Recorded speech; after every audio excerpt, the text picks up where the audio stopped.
Right now, someone is reading you. They're analyzing your body language, decoding your words, measuring your confidence. And most people do this blindly driven by emotion, bias, or intuition. But what if you could flip the script? What if you could walk into any room and immediately understand who's lying, who's loyal, and who's about to betray you? What if you could see past the masks people wear and identify their true intentions before they even speak? Today, I'm going to show you exactly how to do that.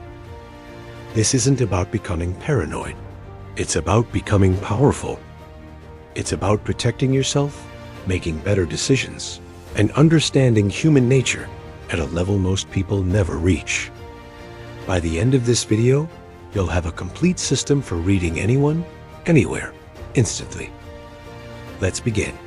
Before we dive into the techniques, we need to understand why most people fail at reading others. The first reason is emotional projection. We see others through the lens of our own emotions. If you're trusting by nature, you assume others are trustworthy. If you've been hurt, you see threats everywhere. This emotional filter distorts reality and prevents accurate assessment.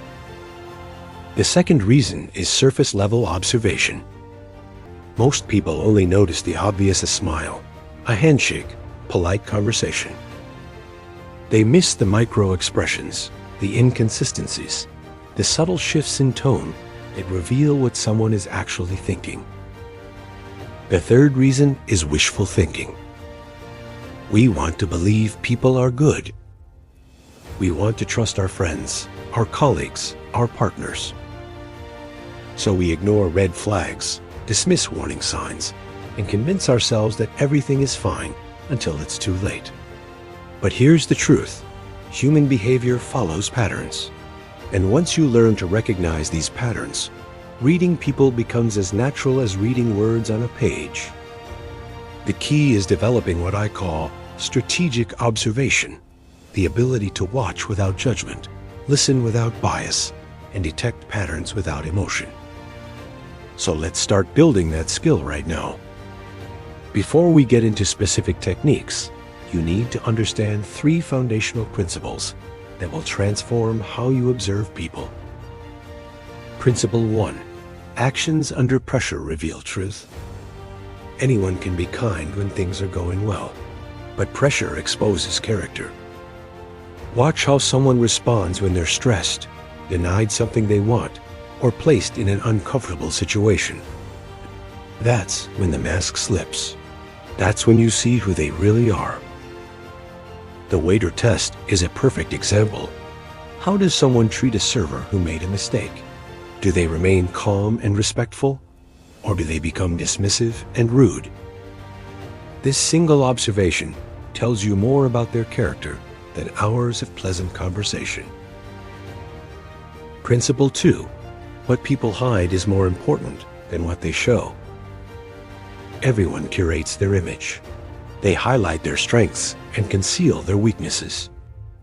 Your job isn't to admire the performance, it's to identify what they're hiding. What topics do they avoid? What makes them uncomfortable? What do they overcompensate for? If someone constantly talks about how honest they are, they're probably hiding dishonesty. If they emphasize how loyal they are, they've likely betrayed someone. Excessive emphasis on any trait is usually a cover for its opposite. Principle 3. Patterns don't lie, but people do. A single action might be misleading, but patterns never are. One late response to your text means nothing. 10 late responses reveal a pattern of disrespect or disinterest. One broken promise could be an accident. Multiple broken promises reveal unreliability. Stop analyzing individual moments. Start tracking patterns. That's where the truth lives. Now that you understand these principles, let's move into the practical techniques. Here's your first concrete technique for reading anyone instantly. Observe how they treat people who can't benefit them. This is one of the most reliable indicators of true character. When someone interacts with individuals they perceive as beneath them, service workers, assistants, people without status or power, they reveal their authentic self. Why?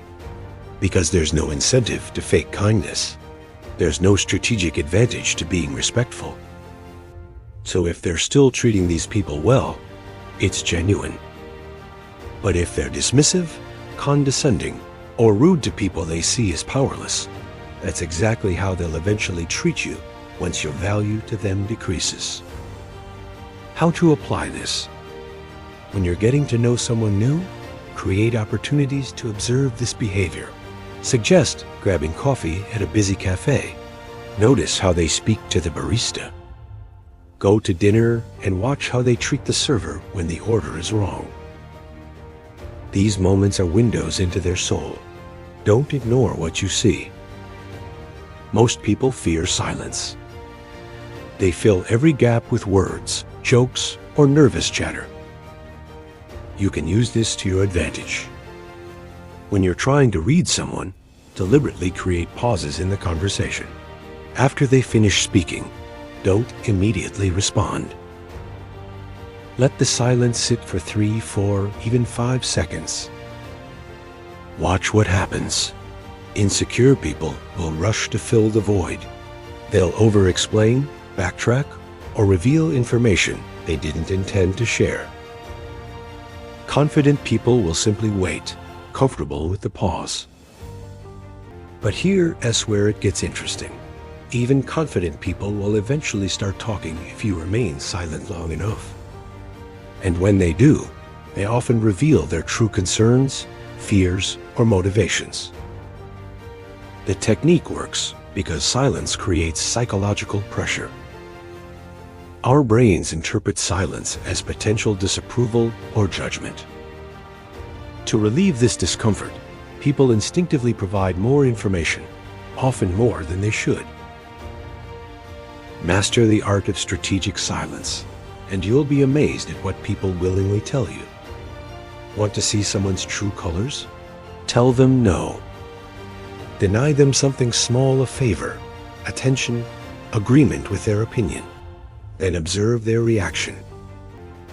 Here's what different responses reveal. If they remain calm and respectful, they have emotional control and secure self-worth. These people don't need constant validation or compliance from others. If they become passive-aggressive, guilt-tripping, or subtly hostile, they're emotionally immature and feel entitled to your agreement or assistance. If they immediately withdraw or grow cold, they were only investing in you for what they could extract. Once the benefits stop, so does their warmth. If they try to convince you by offering value or changing their approach, they're strategic thinkers who adapt to circumstances.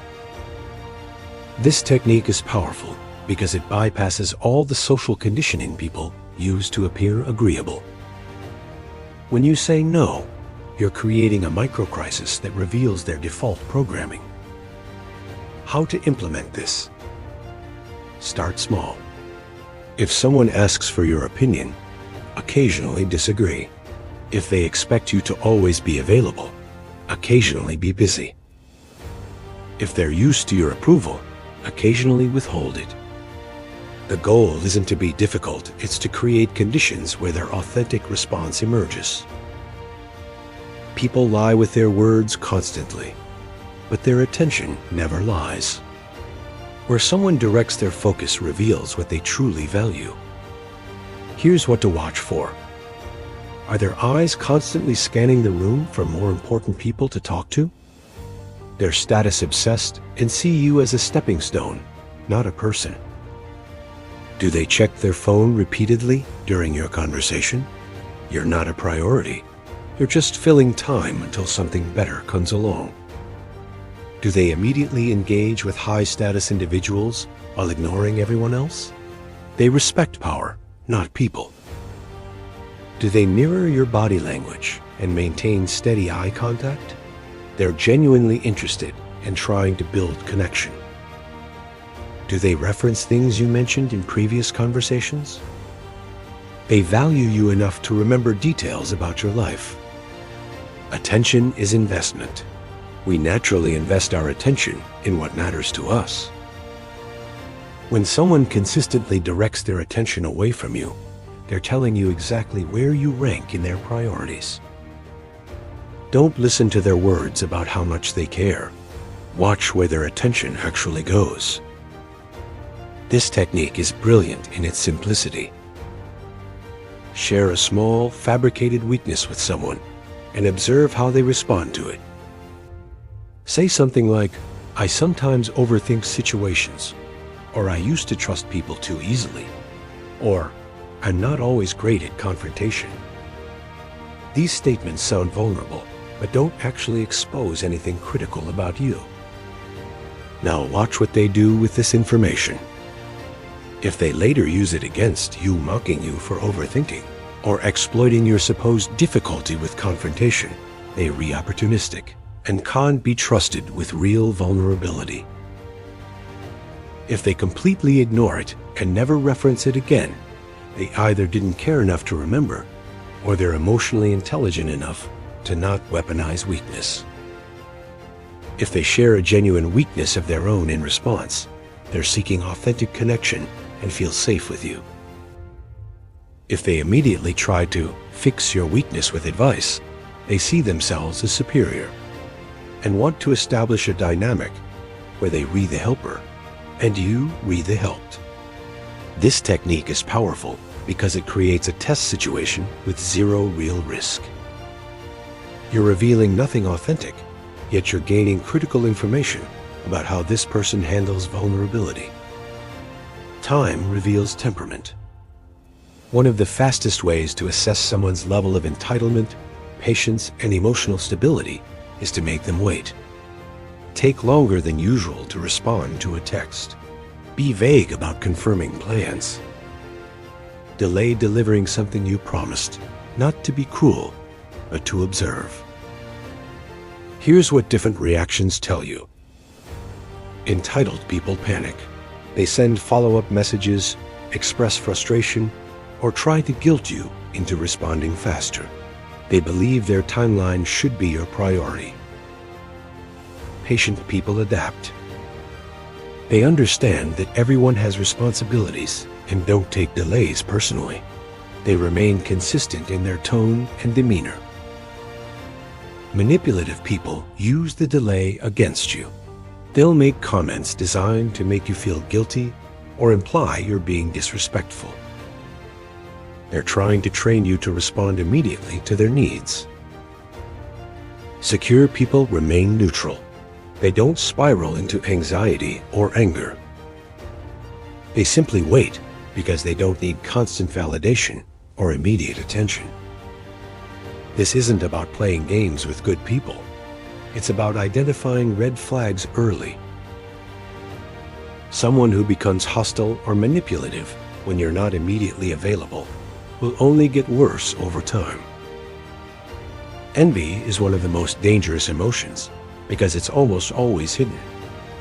People rarely admit they're envious. Instead, they smile while secretly hoping you fail. But you can detect envy by watching for micro-reactions when you share good news. Try this experiment. Share a recent achievement, opportunity, or compliment you received. Keep it casual. Don't brag. Just mention it naturally in conversation. Then watch their face closely in the first 2 seconds after you finish speaking. Look for these signs. Does their smile seem forced or tight? That's suppressed negativity. Do they immediately change the subject or redirect attention to themselves? They're uncomfortable with your success. Do they downplay your achievement with comments like, "That's cool, but," or "Yeah, I did something similar"? They're trying to diminish your win to protect their ego. Do they ask genuine follow-up questions and seem excited for you? That's authentic happiness for your success. The initial micro-reaction happens before someone can fully control their response. That split-second flash tells you everything about how they truly feel. And if you detect envy, be careful. Envious people sabotage not loudly, but quietly, consistently, and with a smile on their face. Here's a psychological insight most people miss. What someone claims to hate in others usually reveals what they hate in themselves. When you ask someone, what type of behavior do you dislike most in people? Their answer is rarely about others. It's a confession. Here are common examples. I hate people who are fake or two-faced often comes from someone who struggles with authenticity themselves. I can't stand arrogant people usually indicates hidden arrogance or deep insecurity about their own competence. I hate drama is often said by people who consistently create or attract traumatic situations. I dislike people who do and keep their word frequently comes from those who have broken promises and carry guilt about it. Why does this happen? Because we're hyper-aware of the traits we're trying to suppress in ourselves. We notice them in others precisely because we're fighting them internally. This doesn't mean everyone who dislikes a trait possesses it, but excessive emotional charge around a particular behavior, especially when unprompted, is worth noting. Pay attention to what people protest against most loudly. The volume often indicates personal relevance. Now that you have these individual techniques, let's talk about synthesis, how you combine observations to build a complete profile. You're looking for consistency across 3 dimensions. First, consistency between words and actions. Do they say they value loyalty, but gossip constantly? Do they claim to be honest, but frequently omit important details? Words are easy. Actions require commitment. Always trust the pattern of actions over the promise of words. Second, consistency across different contexts. How do they behave when they want something versus when they don't? How do they act in public versus in private? With people who have power versus people who don't? If someone's personality dramatically shifts based on context, they're performing, not being authentic. Third, consistency over time. Initial impressions can be misleading. Some people have a great first 30 days, but reveal their true nature over months.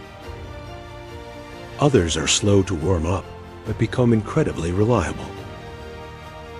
Don't make final judgments quickly. Collect data over time and watch for patterns that persist regardless of circumstances. When you see the same behaviors repeatedly across different situations and time periods, you've identified something real. That's when you can make decisions with confidence. Here's what I want you to remember. The ability to read people is a powerful tool, but with this power comes responsibility. You can use these techniques to protect yourself, build better relationships, and make smarter decisions. That's the noble path. Or you can use them to manipulate, exploit, or dominate others. That's the dark path. The choice is yours. But understand this, the more clearly you see through others, the more alone you might feel. Because once you develop this skill, you can't unsee what you've learned. You'll notice things that others miss. You'll predict outcomes before they happen. This clarity is both a gift and a burden. Use it wisely. Use it to surround yourself with genuine people. Use it to avoid toxic relationships before they damage you. Use it to build a life where you're respected, not used. Because at the end of the day, reading people isn't about winning some game. It's about protecting your peace, investing your energy wisely, and building relationships based on truth, not illusion. Now you have the tools. Go use them. And if this video helped you, consider subscribing to Reality and Rise.